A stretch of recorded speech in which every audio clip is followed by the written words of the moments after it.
Eu sou Joyce Meyer e eu acredito que Deus pode curá-lo em todas as áreas que você sofre.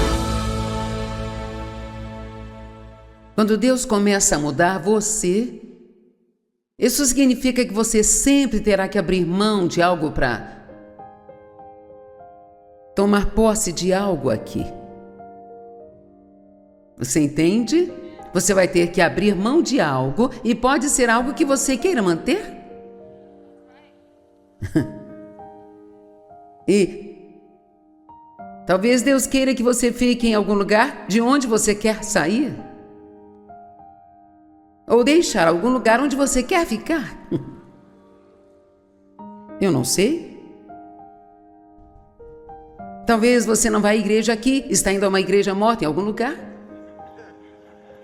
E não está aprendendo nada, mas seus amigos vão lá e você não quer sair e deixar a mamãe e a vovó bravas. Se sair, então você vai ficar lá e continuar espiritualmente estúpido a vida toda, sabe?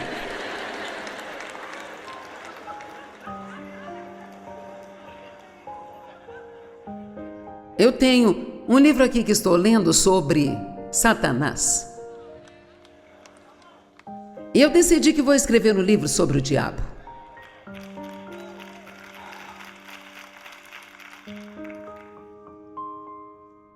O diabo é real. Há tantas coisas boas neste livro, mas uma das coisas que ele diz é: o diabo pode cobrar diante do pregador ou diante de qualquer uma pessoa no banco. E se quiser se livrar dele, tudo o que precisa fazer é não fazer nada, além de pregar o legalismo e a ortodoxia morta no púlpito e vai embora para uma igreja onde estejam realmente ajudando as pessoas.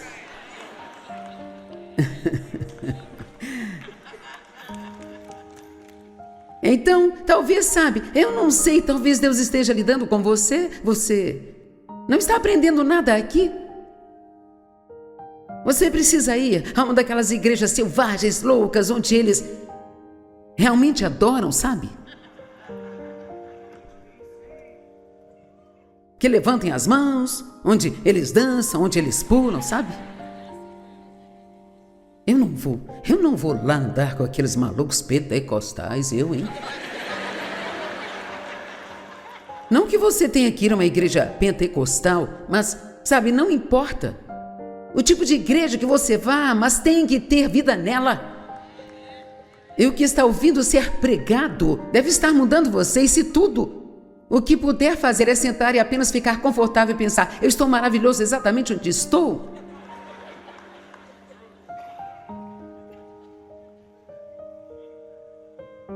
Minha filha compartilhou comigo um artigo na semana passada, ainda não li tudo, mas ela me contou parte dele. E esse pastor deixou o pastorado depois de 20 anos.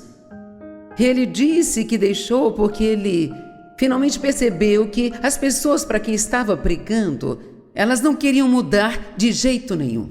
Elas só queriam que lhes dissesse que elas eram adoráveis exatamente onde estavam, sabe? E eu gosto de deixar as pessoas um pouco desconfortáveis quando eu prego. Eu gosto de fazer as pessoas se contorcerem um pouquinho nos bancos. E eu espero que você tenha algum tipo de convicção com a minha pregação.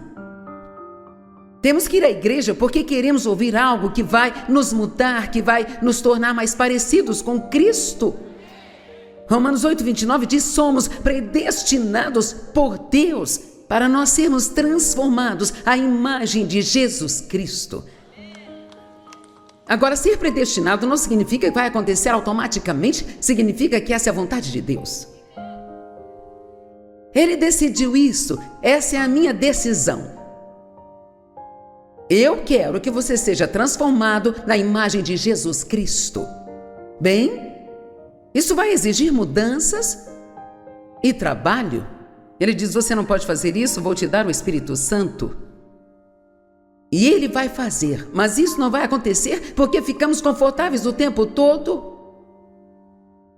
É difícil abrir mão de coisas que você não quer deixar de lado. Talvez haja pessoas em sua vida com as quais você não deve conviver mais, sabe?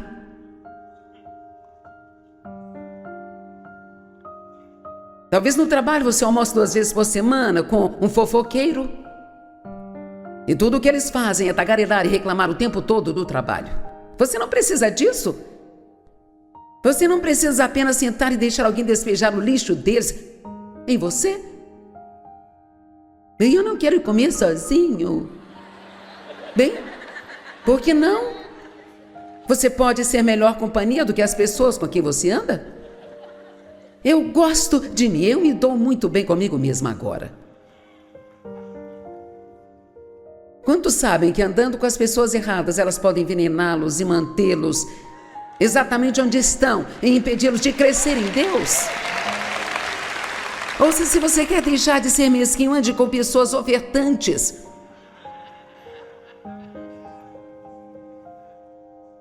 Ande com pessoas que são positivas, não com pessoas negativas. Bem, eu não quero ferir os sentimentos delas. Eu estou falando sério, nós precisamos dizer: Deus, o que você quer mudar na minha vida? E depois vá e corte isso. E isso dói. Você não pode mudar sem algum tipo de dor. A crucificação da nossa carne dói. Eu não vou mentir para você, dói. Eu me lembro de deitar no chão segurando as pernas da minha mesa, quando Deus estava tentando me fazer uma esposa submissa. Sabe, depois de ser abusada sexualmente por homens, você não tem a ideia de como foi difícil para mim confiar em um homem para tomar decisões por mim. Eu só dizia: Deus, por favor, me amarre ao altar, qualquer coisa, mas eu só quero a sua vontade, mas dói tanto que acho que não posso suportar. Ele sabia o quanto eu queria desesperadamente ser como Jesus, sabe? Mas ninguém estava me ensinando a ser assim. Eu estou tentando te ensinar como você pode mudar. Amém? Não quero ser como um daqueles pregadores que apenas diz o que fazer e você vai para casa e acha que é uma boa, mas não tem ideia de como aplicar isso em sua vida. Então estou só dizendo: vá para casa. Passe tempo com Deus todas as manhãs antes de fazer qualquer outra coisa. Não importa se forem apenas 5 minutos. Comece o seu dia com Deus. Quero dizer, eu prefiro que você passe tempo com Deus do que me ver na TV. Se tiver que escolher entre eu e Ele, escolha Ele.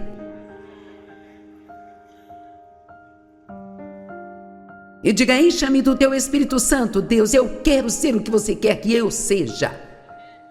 Não se contente em ser apenas um compromisso nominal. Bem, eu vou à igreja. Posso ficar sentada na minha garagem um dia todo, isso não me faz ser um carro. Sabe, só porque você se senta na igreja, isso não te faz ser um cristão? Um cristão é um seguidor de Cristo. Alguém que segue a Ele. Se alguém quiser vir após mim, ser meu discípulo, então negue-se a si mesmo. Então tome a sua cruz e segue-me. Quantas mensagens você ouve em sua igreja sobre negar a si mesmo? Precisamos de uma doutrina boa, sã e sólida, mas uma vez que entendemos isso, precisamos aprender a viver e agir como um ser humano.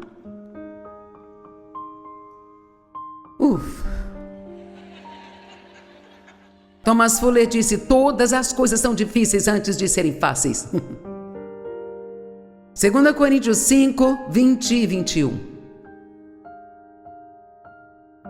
Nós somos os embaixadores de Cristo. Eu gosto mais da tradução amplificada disso, então vou pedir para colocar no telão. Ele diz: nós somos representantes pessoais de Cristo. E Ele está fazendo o seu apelo ao mundo através de nós. 2 Coríntios 5:20. Portanto, somos embaixadores de Cristo. Deus faz seu apelo ao mundo através de nós. Nós somos representantes pessoais de Cristo e imploramos por sua causa que tomem posse de seu favor divino e se reconciliem com Deus. Deus está fazendo seu apelo ao mundo através de nós. Uau! Você não precisa ter reverendo na frente do seu nome para estar no ministério? Todo mundo, se você é cristão, você está no ministério.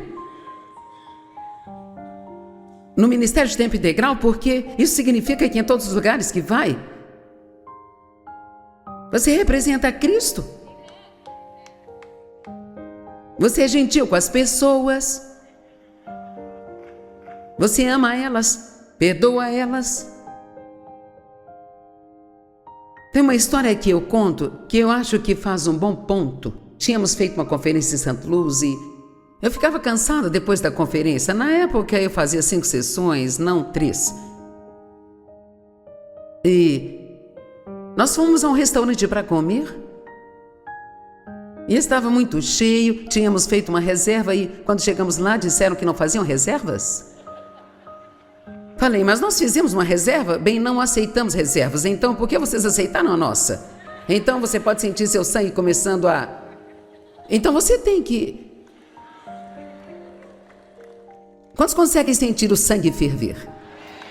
É aí que você tem que deixar abaixar. E assim tivemos que esperar 45 minutos para conseguir uma mesa. E aí nós fizemos nosso pedido de bebidas e uma garota veio com uma bandeja enorme, equilibrando aquilo, com café e água, chá e tudo mais nela. E ela bateu na parede e jogou tudo aquilo em cima do Dave. Em seu lindo terno de 3 peças e... Dave foi tão doce. Ele disse, está tudo bem, não se preocupe com isso. Isso não foi culpa sua, está lotado aqui. E ele ainda chamou o gerente e disse, eu não quero que ela tenha problemas, não foi culpa dela. Eu estava meio que querendo dizer outras coisas, mas aí eu pensei, calada, eu não sou tão simpática quanto o Dave.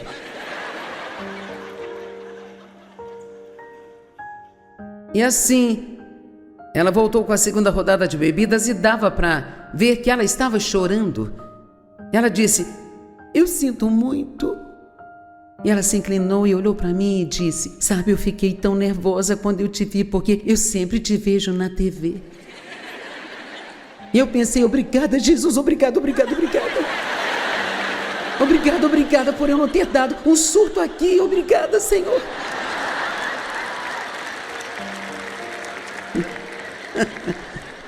E veja, é isso que acontece, você coloca um adesivo no carro e todo mundo fica esperando para ver. Nós vamos descobrir. Nós estamos sendo vigiados. E o mundo grita, hipócrita, hipócrita, hipócrita. Eu não vou à igreja porque está cheia de hipócritas. Bem, por que você não vai lá e muda todos nós então? Ou seja, hipócrita conosco, tanto faz. Então, verso 21, um verso que muda vidas para mim. Aquele que não conheceu o pecado, tornou-se pecado. Ele não apenas tomou o nosso pecado, ele se tornou pecado. Você pode imaginar o quão horrível isso deve ter sido? Para o nosso santo Jesus, para que nós fôssemos feitos a justiça de Deus em Cristo. Ele tomou o nosso pecado e nos deu a sua justiça. Então, você foi justificado com Deus, não porque você faz tudo certinho, mas porque você está em Cristo. Ok, deixe-me mostrar como isso funciona. Amanda, você pode trazer as minhas coisas aqui. Uhul! Ok. Eu vou tirar o meu casaco para você ver os meus músculos. Eu malho. Olha isso. E claro, eu tenho muitos outros músculos também. Ok, agora era assim que nós éramos.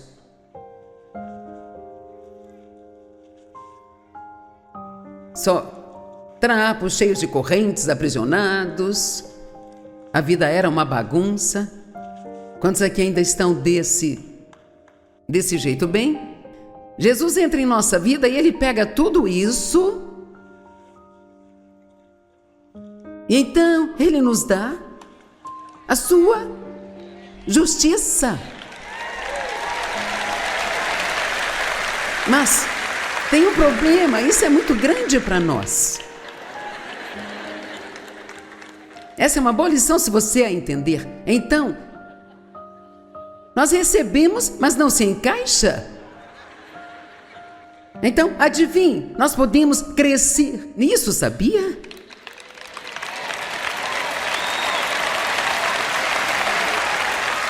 E a cada ano que você está em Cristo, isso se encaixa um pouco melhor, e um pouco melhor, e um pouco melhor. Mas enquanto está crescendo nisso, você ainda pode dizer: isto é meu. Porque é seu, você recebeu, repitam: eu recebi. Você só precisa começar a dizer o que a palavra diz sobre você. Obrigada, Amanda.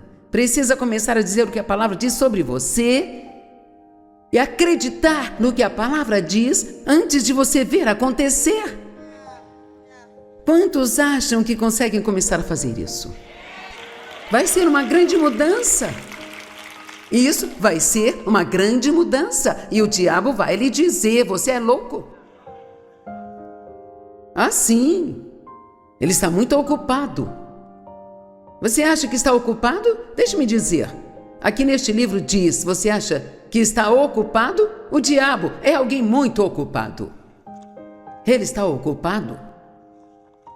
Ele está sempre trabalhando. Ah, tem tanta coisa boa aqui, não me atrevo a tentar falar sobre tudo. Ele fala sobre a igreja hoje. Quando eu digo a igreja, não estou falando desta igreja, da igreja do outro lado da rua, da sua igreja. Estou falando de cada igreja em todos os lugares. A igreja. A igreja, o sucesso da igreja não deve ser medido pelo número de pessoas que estão nela, pelo número de templos que ela tem, pelo dinheiro que ela tem, pelo grande coral, pelo orador eloquente, pela beleza do prédio. Ela deve ser medida por nossas almas sendo salvas e as pessoas no banco se tornando cada dia mais santas. E é isso é o que determina se uma igreja é bem-sucedida ou não. Ela é ungida. A presença de Deus está lá.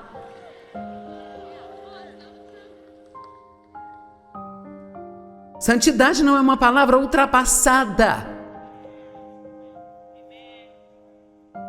Existe um céu, existe o inferno, existe o diabo.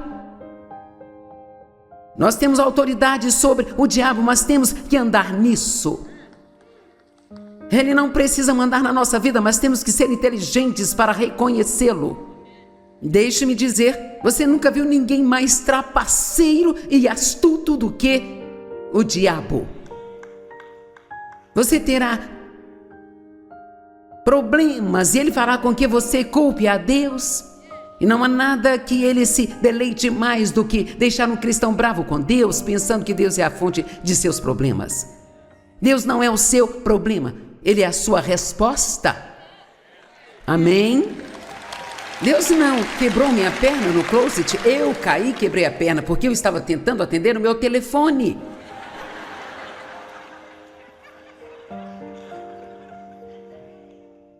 Eu estava ali com o andador, meu telefone tocando lá do outro lado e eu fui... Aí quebrei a perna.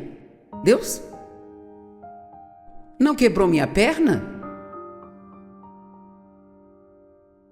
mas Ele a curou.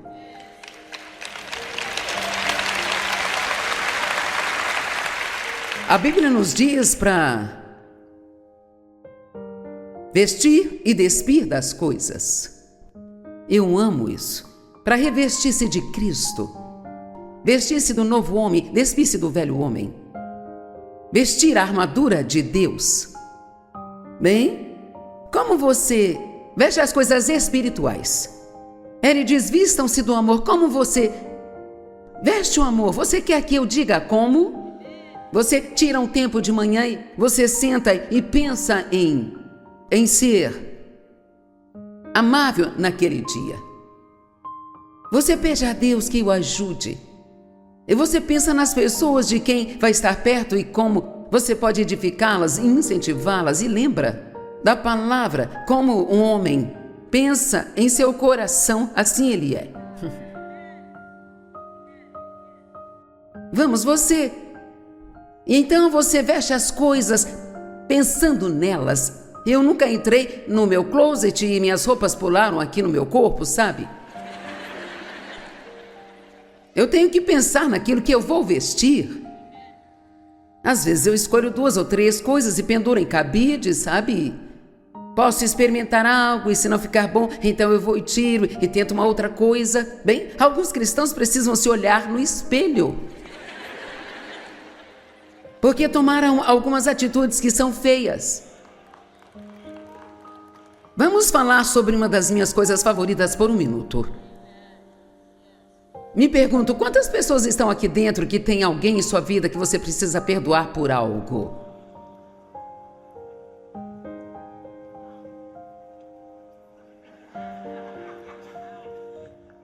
Provavelmente, a menos que vocês sejam melhores aqui em Louisiana do que no resto do mundo. Provavelmente cerca de 70% a 80%. Como já disse, eu faço isso há muito tempo. E o diabo ganha mais terreno na vida das pessoas através da falta de perdão do que qualquer outra coisa. Sabia disso? Você não pode ter um relacionamento correto com Deus com falta de perdão no coração. E você não sabe o que fizeram comigo? Isso não importa. O que quer que tenham feito com você nem chega perto do que fizemos com Jesus. Ele não está nos pedindo para fazer nada que Ele já não tenha feito. Amém? Deus não somente me disse que eu tinha que perdoar o meu pai que abusou de mim e a minha mãe que o deixou fazer isso. Ela o deixou abusar de mim por cerca de 15 anos, diariamente. Quando fiquei mais velha, ele me usou como sua amante. Ele roubou minha infância, a minha inocência. Me deixou tão cheia de medo que eu fiquei paralisada por anos. E levei a maior parte dos meus 40 anos para superar todas essas coisas. Mas então Deus me disse, perdoe-os, e não apenas perdoar. Ele me pediu para cuidar deles quando ficassem velhos, até que morressem. E eles viveram muito tempo.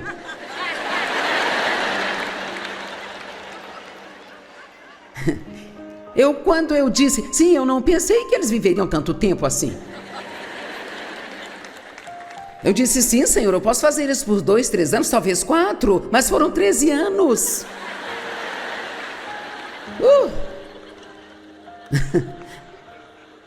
Só estou lhes dizendo a verdade. Eu ia à casa de repouso visitá-los, pagava tudo para eles, os levava para as consultas médicas, e vou ser honesta em dizer que nenhuma vez que fui àquela casa de repouso para visitá-los, eu quis ir. Ouçam-me, você não tem que querer fazer o que é certo para fazê-lo.